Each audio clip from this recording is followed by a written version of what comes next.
პარლამენტი დღეს რიგგარეშე სესიაზე ევროკავშირთან ასოცირების ხელშეკრულების რატიფიცირებას ახდენს. დღის ეს რიგის მიხედვით დოკუმენტს დეპუტატებს საგარეო საქმეთა მინისტრი წარუდგენს ამ წუთებში წკენჭისყრის დაწყებამდე კი სიტყვით პრემიერ-მინისტრი მიმართავს. 17 საათისათვის უკვე პარლამენტის ტრიბუნას მიწვეული სტუმრები დაიკავებენ. ამ თემაზე უფრო ვრცლად ქუთაისიდან პარლამენტიდან პირდაპირ ეთერში თორნიკე ხურციძე ისაუბრებს. დეტალურად თორნიკე გისმენთ. ამ წუთებში დოკუმენტს უკვე დეპუტატები განიხილავენ. რიგგარეშე სხდომა საქართველოს ჰიმნით გაიხსნა. სხდომაზე მთავარი მომხსენებელი იყო საგარეო საქმეთა მინისტრი მაია ფანჯიკიძემ ევროკავშირის როლზე ისაუბრა და დეპუტატებს დოკუმენტის ძირითადი პრინციპები გააცნო. სიტყვით გამოვიდა ვიცე-პრემიერი და ეკონომიკის მინისტრი გიორგი კვირიკაშვილი, რომელმაც ყურადღება ევროპასთან თავისუფალი ვაჭრობის შესახებ გაამახვილა.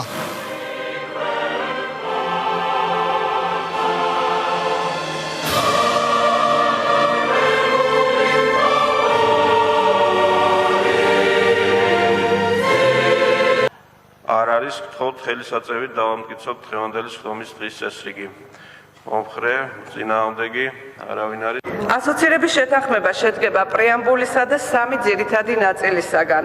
კერძოდ, პოლიტიკური თანამშრომლობა, დარგობრივი თანამშრომლობა და ღრმა და ყოვლისმომცველი თავისუფალი ვაჭრობის სივრცის კომპონენტი. ხელშეკრულება, რომელიც მოიცავს 8 კარს, 34 დანარცსა და 4 ოქმს, შეადგენს 1600 გვერდს და ითვალისწინებს საქართველოს კანონმდებლობის დაახლოებას ევროკავშირის 300-მდე სამართლებრივ აქტთან.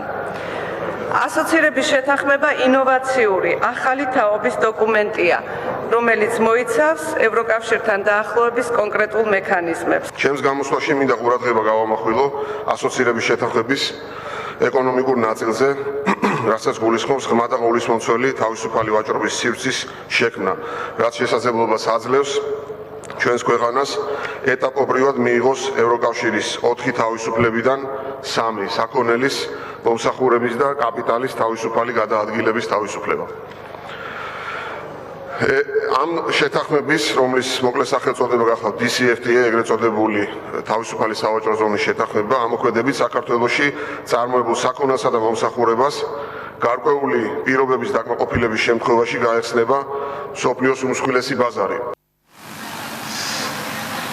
სხდომის დაწყებამდე ასოცირების ხელშეკრულების შესახებ შეფასებები გააკეთეს როგორც მინისტრთა კაბინეტის წევრებმა, ასევე დეპუტატებმა. ცნობილია, რომ დოკუმენტის 80% უკვე 1 სექტემბრიდან ამოქმედდება.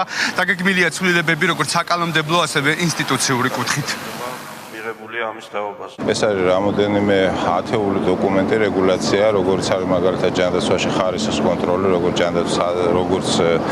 ჯანდაცვის სერვისების, ასევე მედიკამენტების, ასევე უფლებების დაცვა შესაძლებლობების მქონე ადამიანების, ანუ მთელი რიგი პაკეტი არის, რომელზეც უკვე მუშაობ გაწერილი გეგმის მიხედვით და იმედია, რომ დროულად და წარმატებით შევასრულებთ ამ ამოცანას. ეს არის ეპოქალური, მე ვიტყოდი, და ისტორიული ჩვენი ნაბიჯი წინ ევროპისკენ და მინდა უსურვო საქართველოს თითოეულ თანამოქალაქეს, ხელისუფლებას, ოპოზიციას თუ ნებისმიერ ჩვენს თანამოქალაქეს ის, რომ იგივე წარმატებით მოხდეს მისი განხორციელება. რაც არის აღწერილი კანონის უზენაესობაზე, პოლიტიკური სისტემის დემოკრატიზაციაზე, ეკონომიკის გათავისუფლებაზე, სოციალურ დაცვაზე, პროდუქციის ხარისხზე და რა ვიცი კიდევ რაზე, ეს ყველაფერი თუ შესრულდა რამოდენიმე წელიწადში, იმიტომ რომ პროცესი ხანგრძლივი იქნება, საქართველოს შეიძლება ჩამოყალიბდეს მართლა უკვე არა მხოლოდ კულტურულად, იდეოლოგიურად, არამედ სისტემურად ევროპულ ქვეყნად. სხდომას არ ესწრება საქართველოს პრეზიდენტი. ცნობილია, რომ მოწვეულ სტუმრებს შორის არ იმყოფება გიორგი მარგველაშვილი. ოპოზიცია პრემიერსა და პრეზიდენტ შორის არსებულ დაპირისპირებაზე საუბრობს. ამ დარბაზში დღეს იქნება თუ არა ვთქვათ, სრულად წარმოდგენილი საქართველოს ხელისუფლება. მე ვგულისხმობ მის ყველა შტოს ეს არ განაპირობებს იმას, რომ კითხვის ნიშნის ქვეშ დადგეს ერთსულოვნება. დღეს ეს დარბაზი, ეს შენობა ალბათ ყველას ვერ დაიდევს ფიზიკურად, მაგრამ ამის მიუხედავად დარწმუნებული ვარ, რომ დღეს საქართველოს არა მარტო სახელმწიფო სრული გუნდი არის ერთსულოვანი. ასოცირების ხელშეკრულებაზე ხელი უნდა მოეწერა ქვეყნის მეთაურს, ანუ ქვეყანაში კონსტიტუციურად პირველ პირს და არა მესამე პირს და ეს ასე ვთქვათ ტენდენცია დღესაც გრძელდება, საკმაოდ სამწუხაროა, რომ ისედაც შესუსტებული ფუნქციების მქონე ქვეყნის პრეზიდენტს ჩემი აზრით ასეთ მტკივნეულ შეურაცხყოფას აყენებენ. ამ წუთებში პარლამენტში პრემიერ-მინისტრი ელოდებიან დაგეგმილია ირაკლი ღარიბაშვილის სიტყვით გამოსვლა.